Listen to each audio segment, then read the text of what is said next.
एक राजा था जिसने अपने राज्य में क्रूरता से बहुत सी दौलत इकट्ठा करके आबादी से बाहर जंगल में एक सुनसान जगह पर बनाए तहखाने में सारे खजाने को खुफिया तौर पर छुपा दिया था।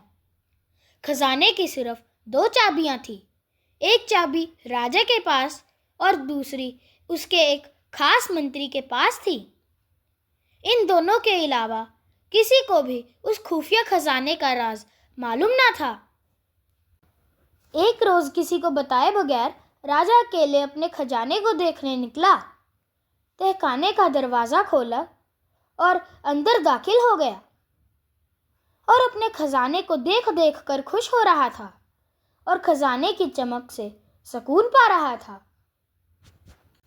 उसी वक्त मंत्री भी उस इलाके से निकला और उसने देखा कि खजाने का दरवाज़ा खुला है।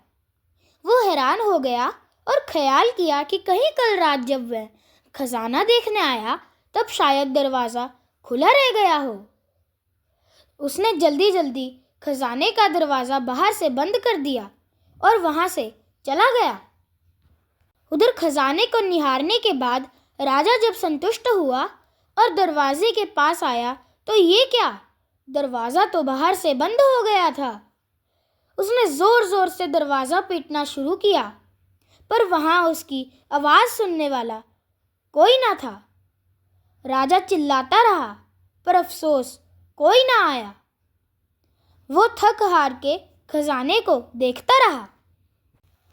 अब राजा भूख और पानी की प्यास से बेहाल हो रहा था, पागलों सा हो गया। वे रेंगते रेंगते हीरो के संदूक के पास गया और बोला, ए दुनिया के नवाब हीरो, मुझे 1 गिलास पानी दे दो। फिर मोती सोने चांदी के पास गया और बोला, ए मोती सोने चांदी के खजाने, मुझे 1 वक्त का खाना दे दो। राजा को ऐसा लगा कि हीरे मोती उसे बोल रहे हो कि तेरी सारी जिंदगी की कमाई तुझे 1 गिलास पानी और 1 समय का खाना नहीं दे सकती। राजा भूख से बेहोश होकर गिर गया। जब राजा को होश आया तो सारे मोती हीरे बिखेर के दीवार के पास अपना बिस्तर बनाया और उस पर लेट गया। वो दुनिया को एक पैगाम देना चाहता था, लेकिन उसके पास कागज और कलम नहीं था।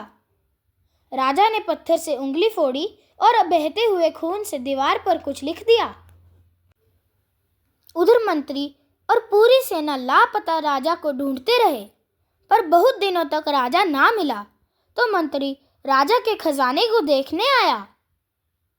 उसने देखा कि राजा हीरे जवाहरात के बिस्तर पर मरा पड़ा है और उसकी लाश को कीड़े मकोड़े खा रहे थे।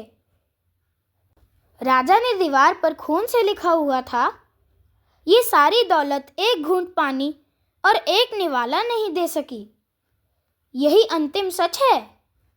आखिरी समय आपके साथ आपके कर्मों की दौलत जाएगी।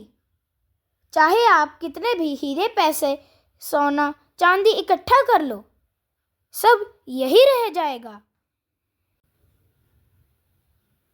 इसलिए जो जीवन आपको प्रभु ने उपहार स्वरूप दिया है उसमें अच्छे कर्म कीजिए, लोगों की भलाई के काम कीजिए, बिना किसी स्वार्थ के अच्छे कर्मों की अनमोल दौलत को अर्जित कीजिए जो आपके सदैव काम आएगी।